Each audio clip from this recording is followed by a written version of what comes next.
Definiteness of purpose. Definiteness of purpose is the starting point of all achievement. Don't be like a ship at sea without a rudder, powerless and directionless. Decide what you want, find out how to get it, then take daily action toward achieving your goal. You will get exactly and only what you ask and work for. Make up your mind today what it is you want and then start today to go after it. Do it now.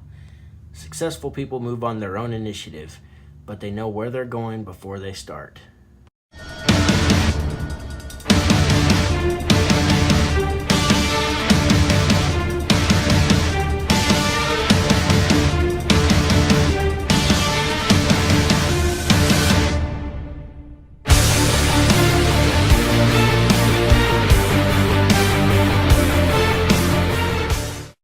So when Napoleon Hill talks about definitiveness of purpose, he's talking about setting goals. He's talking about don't be a ship, without a sail. Don't be a car without a steering wheel. Like, we have to know where we're going. And just by writing your goals down, you're 39% more likely to hit them. Now, if you have somebody hold yourself accountable, then you're 79% more likely to hit them. So find an accountability buddy. So find somebody who's going to hold you accountable, somebody who will actually push you when you don't want to do the things that you said that you were going to do in order to get what you really want. If you want the results, you got to have somebody to hold you accountable, and you got to write it down. Just by doing those two things, you're 79% more likely to hit them, versus just writing them down at 39%. Now, if you don't write them down and you keep them all stored in your head, the chances of you hitting your goals and actually ever achieving them dwindle down to next to nothing. You're probably not going to get there. Bringing it onto physical paper, just writing it, getting it out of your head onto physical paper, brings it into reality. It brings it into the world, brings it into something tangible, where in your mind it's still intangible. This is an important subject because when you decide, and this is a really tough thing to do, I'm going to be perfectly honest, it's one thing to say, okay, I want the business to grow X amount, or I want to be at this portion in my career, I want to sell X amount. Whatever your goals are with your business or your career, it's one thing to just say it. It's another thing to see it, to visualize it, to take action steps towards attaining it.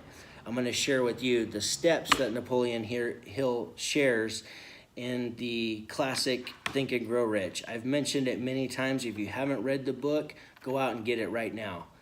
Get the book. I'll even leave a link below in the description to just get the book. Do the audio book. If you don't like to read, just listen to the audio book. It's packed with lessons. It's packed with, as Napoleon Hill says, the key or the secret that you're looking for is hidden in that book. It's in one of the lessons. And I don't know what it is for you. Chances are you'll find it in that book. When you look at anybody successful, no matter who it is or what industry they're in or what their career is, it really doesn't matter. They are using some of these principles within their life. Chances are they're using multiple of them, and they may not even know it. So it's worth the time and effort to learn these principles and to know them and start applying them in your life and with your relationships, with your health and with your career and your finances, if you want to get ahead and start getting the results that you're ultimately after so you can feel fulfilled. And just be aware that it's not always about the end game. It's not about the end result. It's about the journey. That's why you hear people say, embrace the struggle. You hear people say, it's not about the destination, it's about the journey, because it really is. That's when you're actually growing. That's when you're you're getting outside of your comfort level and you're doing things that you normally wouldn't have done or you wouldn't have been able to hold yourself accountable to do. So find somebody to hold you accountable, whether it's your spouse, a coworker, just a good friend, could be a relative, could be a brother, a sister, or a mom or dad. Find somebody to hold you accountable and to call you out on your bullshit. When you say, well, I'm not going to the gym today because I don't feel like it, Here's the thing is, This is a theory of mine, and I really believe it. When it comes to the gym and pushing yourself in the gym, you're gonna naturally become,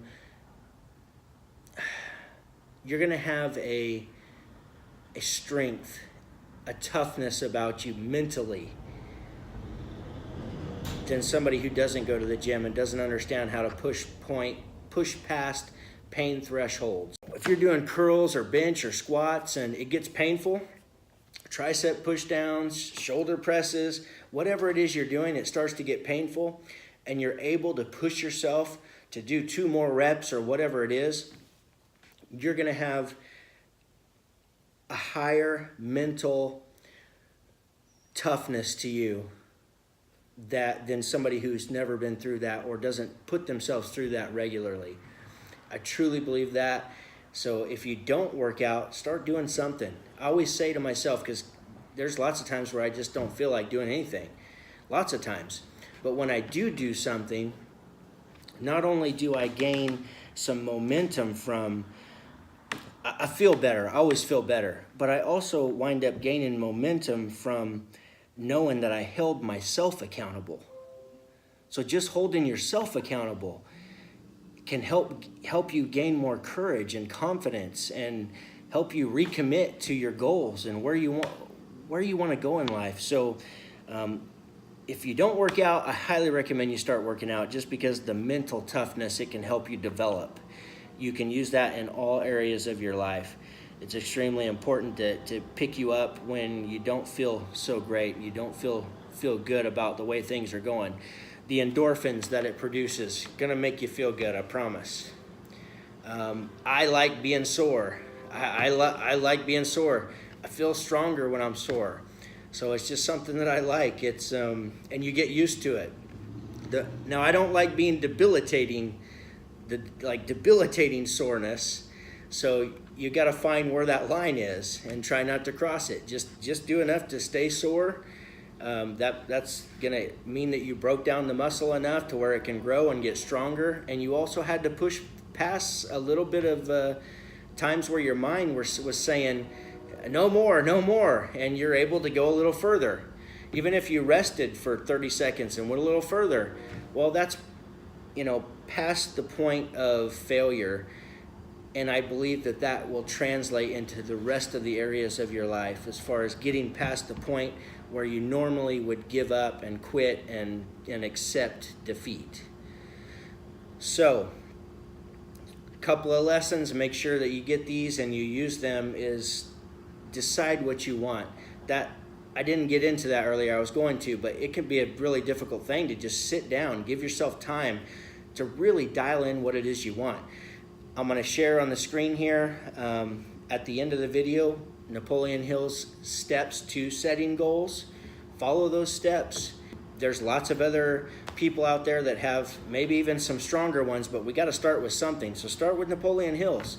It's worked for literally millions of people. And this book is so transformative and can help you in so many different areas of your life by just applying a couple of these success principles. You're going to see a difference, I promise you. So check out the book, Think and Grow Rich by Napoleon Hill. Decide what you want. Decide what you want.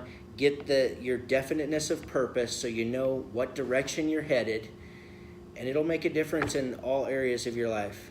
So, guys, hope this helped. Thanks for watching. Love you guys. Please subscribe. Please share this video with friends who might need to see it. Maybe it's the right time. Ultimately, just decide what you want, because if you don't, you're never going to get there. Get an accountability partner. The other lesson, 79% written goals, somebody to hold you accountable. 79% more likely to hit that goal. Good luck, guys. Go make money.